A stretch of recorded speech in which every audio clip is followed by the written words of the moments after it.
ជំរាបសួរបងប្អូនទាំងគ្នាវីដេអូនេះខ្ញុំសូមផ្សាយជូនទៅសម្រាប់បងប្អូនដែលគាត់ចង់រកចំណូលបន្ថែមណានិងចំណូលដែលគាត់ជាស្ត្រីមានផ្ទះក្តីដែលគាត់មានការងារធ្វើក្តីឬក៏គាត់មានរបររកស៊ីក្តីតែគាត់ទៅនេះគាត់ចង់ឆ្លៀតពេលអញ្ចឹងហ្នឹងហើយគាត់ចង់ធ្វើការ part time ដែលវាថាចំណាយពេលទៅធ្វើការឆ្លើយអញ្ចឹងគាត់តែទៅមកខ្ញុំសម្រាប់ការលក់ឲ្យបានអនឡាញជាពីកអាណាអញ្ចឹងសម្រាប់ការលក់នេះគឺងាយស្រួលដល់ត្រូវការចំណាយដើមទុនមុនទេហើយក៏អត់ភ័យថាទៅកន្លែង stock បាន stock ឲ្យដែរគឺខ្ញុំមានកន្លែង clear កន្លែង stock ខ្ញុំមានអវ៉ាន់ខ្ញុំមានជាវីដេអូជារូបសម្រាប់ឲ្យគាត់គ្រាន់តែឆាតមកខ្ញុំមកខ្ញុំនឹងគាត់ចូលគ្រប់ក្នុងគ្រប់គឺគាត់អាចយករូបវីដេអូអីទាំងអស់ហ្នឹងទៅផុសលក់បានគ្រប់បណ្ដាញសង្គម social media ទាំងអស់ Facebook TikTok Telegram Instagram YouTube Twitter តាមគ្រប់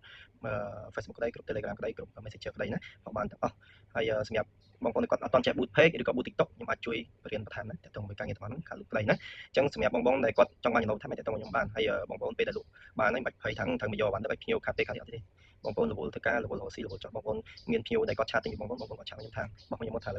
បងភ្ញៀវគាត់យកម៉ូតនេះសាយនេះថ្មនេះទីតាំងគាត់នៅពេញដុំនេះដុំនេះបងជួយឲ្យអ្នកដឹកឲ្យគាត់យកលុយភ្ញៀវគាត់នៅនេះខ្ញុំឲ្យអ្នកដឹកឲ្យងាយស្រួលហើយសម្រាប់ភ្ញៀវទៅតាមបណ្ដាខេត្តដូចគ្នាណាបងប្អូនក៏ប្រាប់នៅខេត្តណាស្រុកណាឃុំណាដាក់តាមឡានក្រុមហ៊ុនណាដែលភ្ញៀវវាចង់បានប្រាប់មកខ្ញុំផ្សព្វផ្ញើឲ្យតាមឡានបានដូចគ្នាគឺងាយស្រួលបងប្អូនបាច់មកដល់ទីតាំងទេហើយសម្រាប់លុយកាក់គឺបងឲ្យភ្ញៀវបាញ់លុយទៅកងបងតទៅណាបានលុយហើយចាំបាញ់មកខ្ញុំមកថ្លៃ10បានលុយចំណេញ10ទុកទៅនឹងហើយសម្រាប់ប្រភេទអវ៉ាន់គុណភាពជាមួយតម្លៃខ្ញុំធានាជូនណាធានាជូនថាប្រភេទអវ៉ាន់ premium តម្លៃពិសេសតម្លៃដោយសារខ្ញុំយកពីរោងចក្រផ្ទាល់ណារោងចក្រពីប្រទេសចិនក្តីពីប្រទេសវៀតណាមហើយក៏ដូចជារោងចក្រនៅក្នុងស្រុកយើងហើយនិងពីប្រទេសថៃតែបច្ចុប្បន្នហ្នឹងយើងបានដកឃ្លាមួយចំនួននេះពីប្រទេសថៃដោយសារមានរឿងរ៉ាវច្រើនហ្នឹងអញ្ចឹងសម្រាប់អីវ៉ាន់ធានាជូនណាតម្លៃធូរពីរោងចក្រប្រភេទ premium បងប្អូនចង់ដឹងច្បាស់អាចចូលមើលគ្រប់ខ្ញុំឃើញទាំងតម្លៃទាំងរូបភាពពេលខ្លះសឹងតាមបាច់បងប្អូនមកផ្ទាល់មើលក៏បានដែរព្រោះដោយសារខ្ញុំមិនធម្មតាមានរូបកាតាឡុកពីរោងចក្រគឺខ្ញុំថតផ្ទាល់ខ្លួនឯងខ្ញុំថតជាវីដេអូ description ពីពណ៌នេះប្រាប់ពីលើនឹងថាទៀតអញ្ចឹងសម្រាប់បងប្អូនណាចង់សួរបន្ថែមឬក៏មានចម្ងល់ឬក៏ចង់លក់តាក់ទងមកខ្ញុំណាតាក់ទងមកខ្ញុំអាចតាក់ទងតាម Telegram ក៏បាន Facebook ក៏បានខ្ញុំដាក់ក្នុងវីដេអូហ្នឹងហ្នឹងហើយ Telegram ខ្ញុំមានលេខ098